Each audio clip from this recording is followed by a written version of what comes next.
All right. Get myself. Knock Knock, My Dad's Dream for Me by Daniel Beatty, illustrated by Brian Collier. This is a nonviolent social change, peace, brotherhood winner of the Coretta Scott King Award. Okay. You know who Coretta Scott King is, Harmony? It was Martin Luther King Jr.'s wife. And you know Martin Luther King Jr. and his family, they were all about peace. Solving problems with peace, okay? All right. Knock Knock, My Dad's Dream for Me. Every morning I play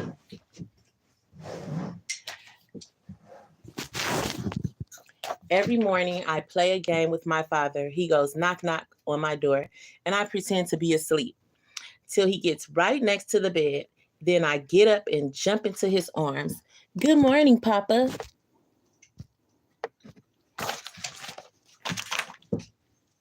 You see it? Mm-hmm.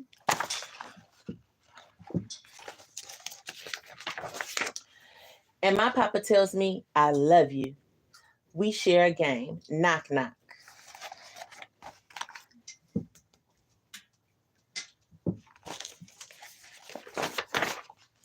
And then one day the knock never comes.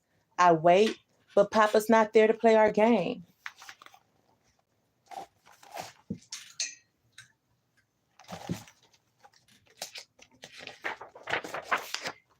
And morning after morning, he never comes. He never comes to help me get ready for school.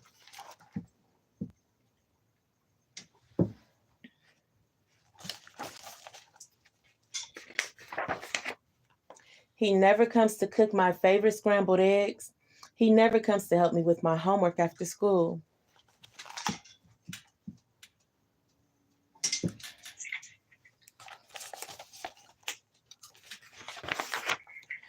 I listen at the door, but I never hear his knock. And then I think, maybe he comes when I'm not home. So I decide to write him a letter and leave it on my desk. Papa, come home, because I miss you. Miss you waking me in the mornings and telling me you love me.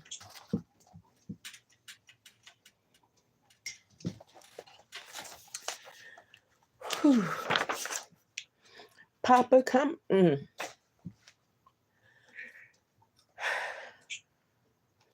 Papa, come home, because there are things I don't know.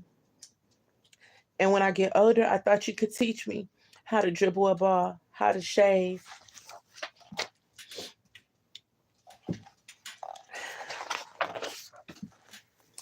how to drive, how to fix the car. Oh my God. I'm tired of these little kid books making me cry. Papa, come home, because I want to be just like you.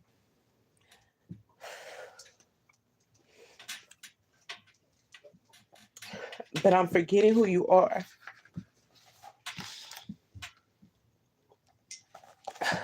Why would they make this book?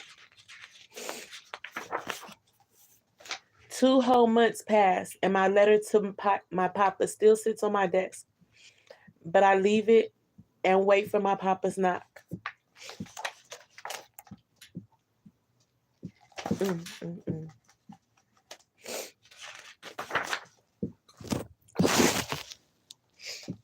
And then one day I come home from school, and on my desk I find a letter from my father.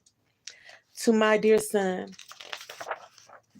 Dear son, ask your mama to help you make those scrambled eggs we love. Remember to do your homework before you watch TV. I'm sorry, I will not be coming home.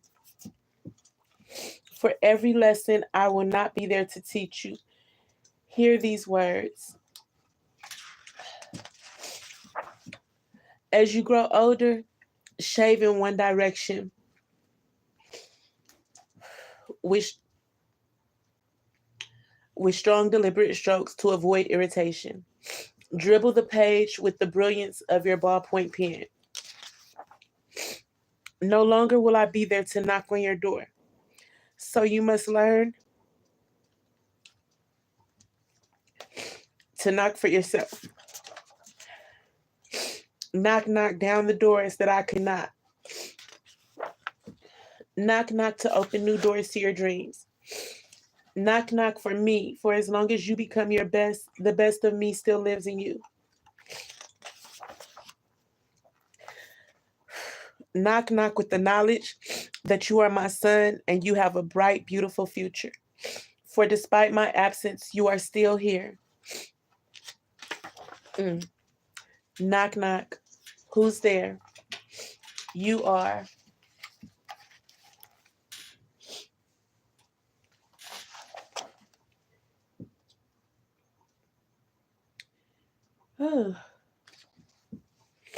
So he said, the author said, when I was a small child, my father was my principal caregiver.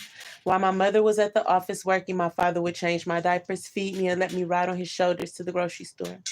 He also woke me up each morning with our private knock-knock game. When I was 3, he was incarcerated. My mother took me to visit him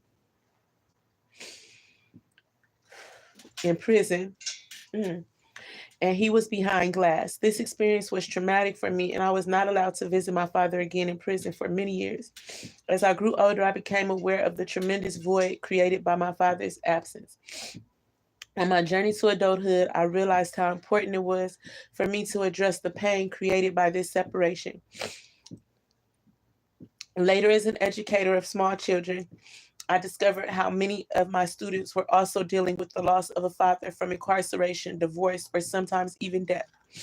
This experience prompted me to tell the story of this loss from a child's perspective, and also to offer hope that every fatherless child can still create the most beautiful life possible.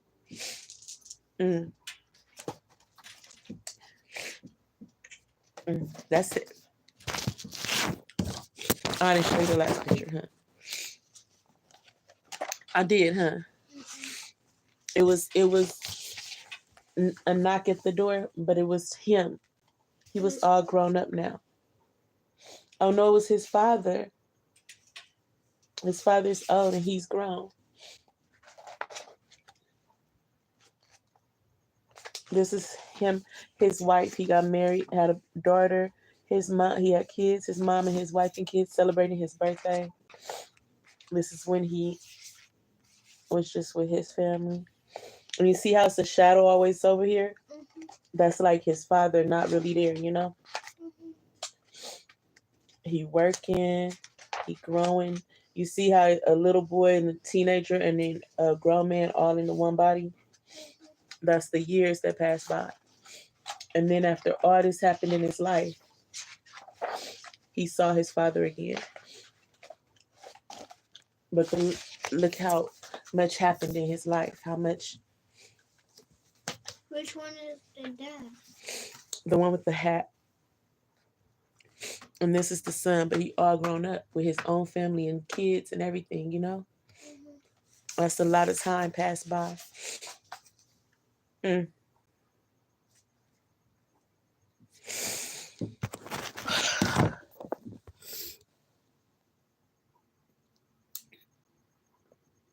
I'm sorry, y'all. Have a good night.